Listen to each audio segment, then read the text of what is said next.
Hello, welcome back to the Sir Purrcast. How are y'all doing? In today's episode, I don't think I'm going to be able to react live to the preseason game today, unfortunately. But I will be watching it, and we'll be doing an analysis, a recap, everything that happened. So, that's fine. But in today's episode, like I said, we're going to be talking about something a little different, because I talked about the preseason game yesterday. Haven't gotten an update on this yet. I mean, maybe we will today as of 10:47, but we're going to talk about who needs to ball out to make the 53-man. Who needs to ball out, because, who's on the brink of it. They need to secure a spot. Let's talk about some of the players who are facing some of that just pressure, I guess, in terms of just not making the 53-man roster. And first off, John Mechie, he's definitely one of them. He was signed, I think, primarily to be a connection with Bryce, and, he's played well. He had a touchdown last week, I think, and, we've seen a lot of he had a good camp, but there's just something about this receiver room. The depth of this receiver room is incredibly deep, and there's going to be a lot of tough decisions to be made. And that's the position you really want to be in if you're a GM, where everyone you cut, you're losing a good player because everyone else is just that good. And that's definitely the case at this receiver room. I think the guys that are pretty much guaranteed, T-Mac, Jalen Coker, Jimmy Horn, maybe Bryson Tremaine. I'm not going to guarantee him, but I would say he's pretty likely. David Moore, I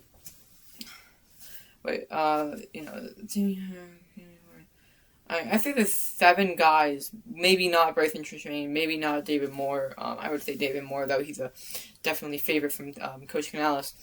Chris Brazzell, he's on IR, so, we're going to have to see what he does. But there's a lot of great talent that is on the chopping block. Jasim Reed is one of them. John Mechie, Casey Washington, he's definitely going to have a great game, but he's had some pretty decent plays. And so a lot of those guys, Jasim Reed mentioned him. So Jasim Reed, David Moore, John Mechie, I think those are like the 3 big ones. They want to guarantee a spot. No spot is guaranteed, obviously. Besides, Derek Brown, Bryce Young, and T-Mac, people like that. But you can even you can't even be safe if you're someone like JT Sanders,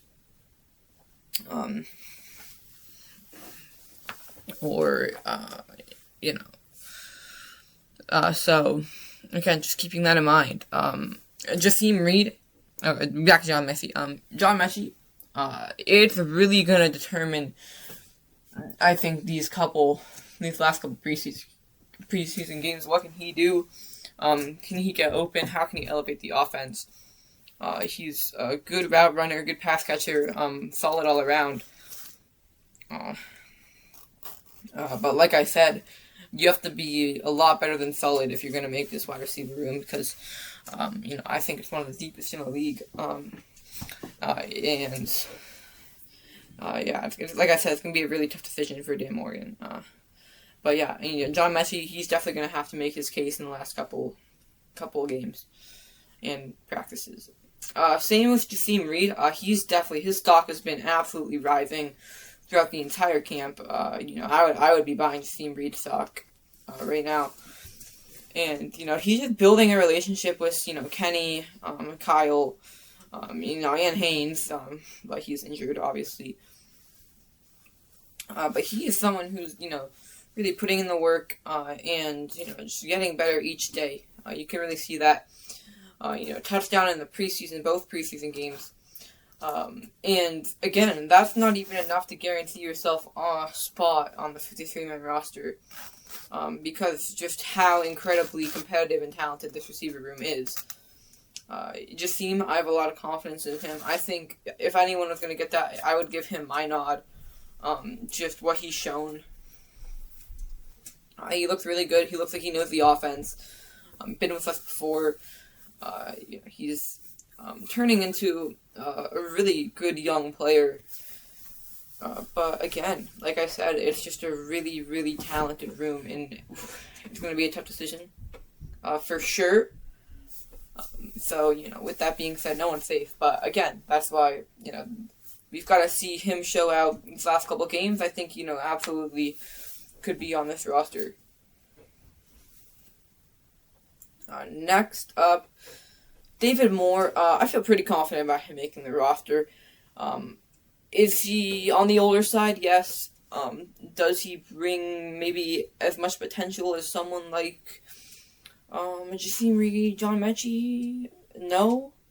But does he have a lot of knowledge? Has he been with a lot of coaches? Does he know the offense really well? And does Coach Canales like him a lot? Yes. And, he's a really good player. I'm not going to take anything away from that. I'm fine with David Moore on my roster. I'm completely fine with that. And honestly, I like that. David Moore, great wisdom. And just an amazing, just safety net, really. He's obviously dealt with some injuries last year, unfortunately. But, he's a weapon for sure. Definitely undervalued on this team, I think. Kind of in a way of Adam Thielen, just less productive. Again, just very efficient, good at what he does. Doesn't make that many mistakes. And he's someone you can count on. You're going to 4th and 1. He's someone that you're going to choose to throw the ball over someone like Xavier Legette, who hasn't proven himself yet as a reliable pass catcher. Right now, it's 4th and 1. Quick slant. You're going to go to David Moore before you go to someone like Excel, who has a guaranteed spot in this roster. And probably the only people you're going to take over him, Jalen Coker and T-Mac. Just again, keeping that in mind, especially just with him being kind of undervalued. Teams, they're not going to pay as much attention to him. But this is besides the point. I think he's going to have to play well. We know what he can do. He's been with the team for a decent amount of time since Dave has been here. Again, we're just going to keep looking at that and, keep seeing what our guys can do. And then, obviously, next is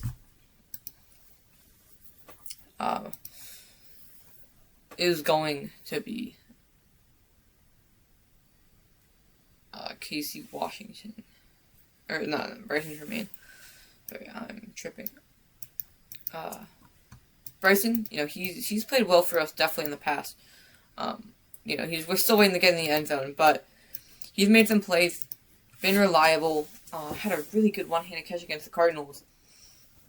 And he's overall been solid. Again, reliable target, knows the offense well, good relationship with Bryce. And, he's not an outstanding player like someone like Jalen Coker or McMillan. He's not a physical specimen like Legette or Horn. He's just all around solid, a good player, good route runner, has secure hands, and he can be a very reliable target, like I said, about David Moore. He's so kind of like that, high upside, continuing to develop in this offense. I think, his spot pretty safe necessarily, but again, he can make his case to get a lot more playing time, a lot more opportunities in these last couple games. So just, again, someone that also just really needs these last couple games to just cement himself as a quality player on this team. I think that wraps it up for the wide receiver position. I don't think there's too much going on. Besides, Casey Washington, he's gonna have to do a lot if he wants to make the roster. Same as Cook, same as someone like Rock Taylor. But yeah, I think that's pretty much it. You can pretty safely guarantee David Moore, I would say. But still, that's why I had to throw him in here. But Jimmy Horn, McMillan, Coker, Xavier, and I would say David Moore are pretty cemented as the 5 that are going to be on there. Ideally, you want 3 or 8, which is a lot. Chris Brazzell, it'll be interesting to see if we place him on the practice squad. He could very easily be picked up by someone, and honestly, I'd be surprised if he didn't. So he's probably going to stay on there. So it's really just down to 2. My bet, Bryson and Seam, just based on what they've shown. But again, this is why, all these players are going to have to show out in the preseason game today to, continue to state their case on why they should make the team. Let's move on to the offensive line. So first, let's start with center. I think Sam Hecht, he's a rookie, got a lot of potential. He's not going anywhere. Someone like Nick Smack, is that how you pronounce it? Sam Hecht? Nick Smack. He's someone who, you gotta pay a little more attention to. What is he gonna do? Obviously, and I think for offensive line, it's more about, there's not very many good plays you can make as an offensive lineman, right?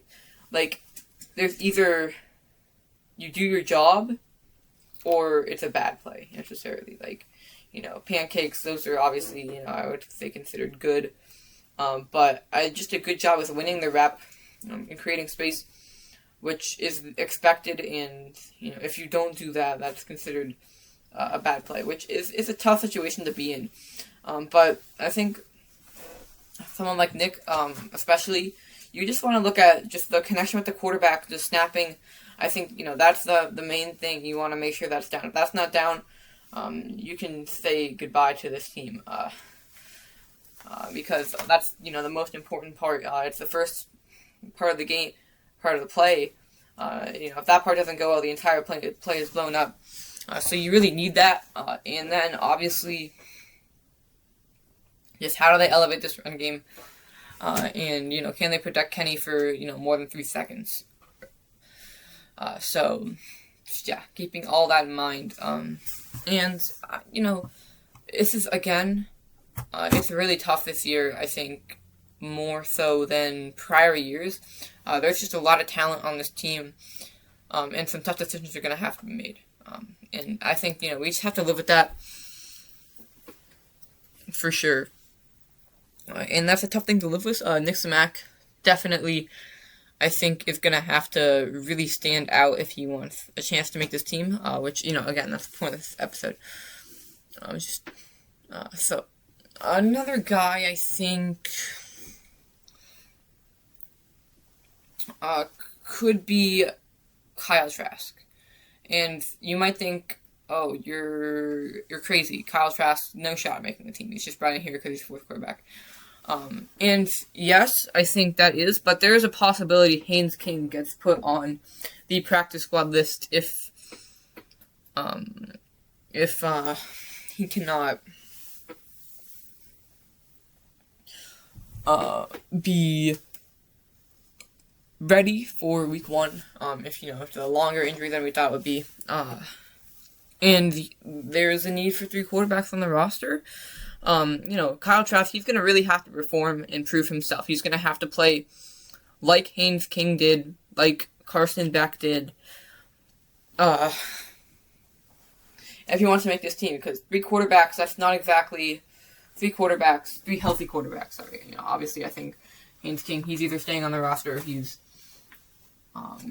getting put on the practice squad. But like I said, if you have him on the practice squad, 3 quarterbacks is still a stretch. So he's going to have to make his case very loud. That's definitely one of the more extreme scenarios, I think. But obviously, he performs, he balls out. There is still a lot of reason to consider him for the 53-man.